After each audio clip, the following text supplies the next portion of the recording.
The wrangling over a second wave of DC chip-making money is already underway. A vigorous debate has already begun about whether the U.S. semiconductor sector will need a second wave of support from Washington in the years ahead, as well as what it might look like.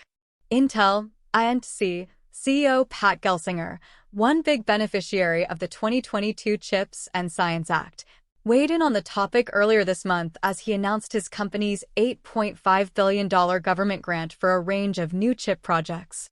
"I don't think CHIPS 1 is the end of what we need to do to rebuild the industry," he said. He is far from the only one. Commentary is piling up among business officials, Biden cabinet members, think tank roundtables, and on Capitol Hill as the different players signal their interest as well as the elements they might like to see in a potential second round. Senator Mark Kelly is an Arizona Democrat who helped negotiate the first bill. He first wants to help chipmakers cut red tape as they build new projects. Then he is open to more after that. He recently told Yahoo Finance, "We need to do things that will make our supply chain stronger, so we're going to assess how this is going and we will figure out what else is needed." The chatter comes as the current law is just getting underway. But it's a conversation some say needs to happen soon, with most muscular provisions due to expire in a few short years and Washington not known for moving quickly. My view is that if they wait 3 to 5 years before they start talking about it, it's going to be way too late, says Caitlin Legacki.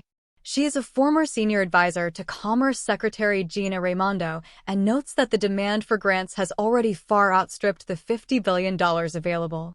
More than 18 months transpired between when the bill that became the CHIPS and Science Act was first introduced and when President Biden signed it into law.